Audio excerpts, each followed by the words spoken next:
Guys আপোনালোকে স্ক্ৰীনত যিটো ইনকিউবেটাৰ machine চাই আছে এইটো সৰু ইনকিউবেটাৰ মেচিন হয়।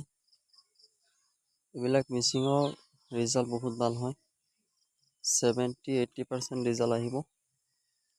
আমনি পোৱালি জগিব, 70-80% পোৱালি আহিব।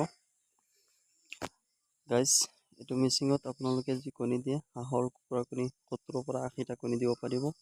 বতা চৰাইৰ কণী দিলে আপোনালোকে 200 পৰা 250 কণী আপোনালোকে হেচিং কৰিব পাৰিব। আৰু এটা আছে, এইটো চাই আছে, এইটো ডাঙৰ ইনকিউবেটাৰ মেচিন হয়। এইটো মেচিনত আপোনালোকে যদি হাঁহৰ কুকুৰাৰ কণী দিয়ে তেনেহ'লে আপোনালোকে 200 পৰা 250 কণী আপোনালোকে হেচিং কৰিব পাৰিব।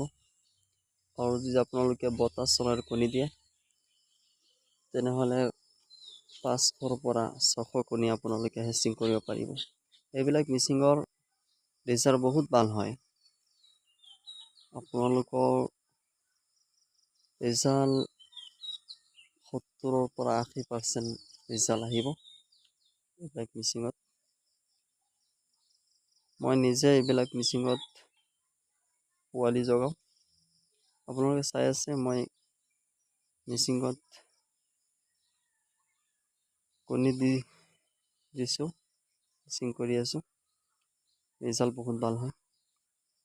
এইবিলাক মেচিন আপোনালোকৰ যদি লাগে তেনেহ'লে আপোনালোকে যোগাযোগ কৰিলে আপোনালোকে মেচিন পাই যাব। এইবিলাক মেচিনৰ লগত আপোনালোকৰ 100 বতা চৰাইৰ কণী মই এইবিলাক মেচিনৰ লগত ফ্ৰী দি দিওঁ, কোনোবাই যদি মেচিন লয়। আৰু আপোনালোকৰ যদি বতা চৰাই আৰু পোৱালি লাগে, এইবিলাক পোৱালি আপোনালোকে চাই আছে, এইবিলাক পোৱালি মই বৰ্ডিং কৰি আছোঁ। আপোনালোকৰ যদি লাগে তেনেহ'লে আপোনালোকে এইটো নম্বৰত আপোনালোকে যোগাযোগ কৰিব পাৰে। মই পোৱালিও চেল কৰি থাকোঁ, বৰ্ডিং কৰি দি থাকোঁ 4-5 দিনৰ পোৱালি। আৰু যদি আপোনালোকৰ লোকেল পাতি হাঁহৰ পোৱালি লাগে, চাওক যে এইবিলাক হাঁহৰ পোৱালি আপোনালোকে এদিনৰ পোৱালি লাগিলেও আপোনালোকে পাই যাব। যদি আপোনালোকৰ 4-5 দিনৰ পোৱালি লাগে, বৰ্ডিং কৰা পোৱালি লাগে, তেনেহ'লে আপোনালোকে বৰ্ডিং কৰা পোৱালিও আপোনালোকে পাই যাব।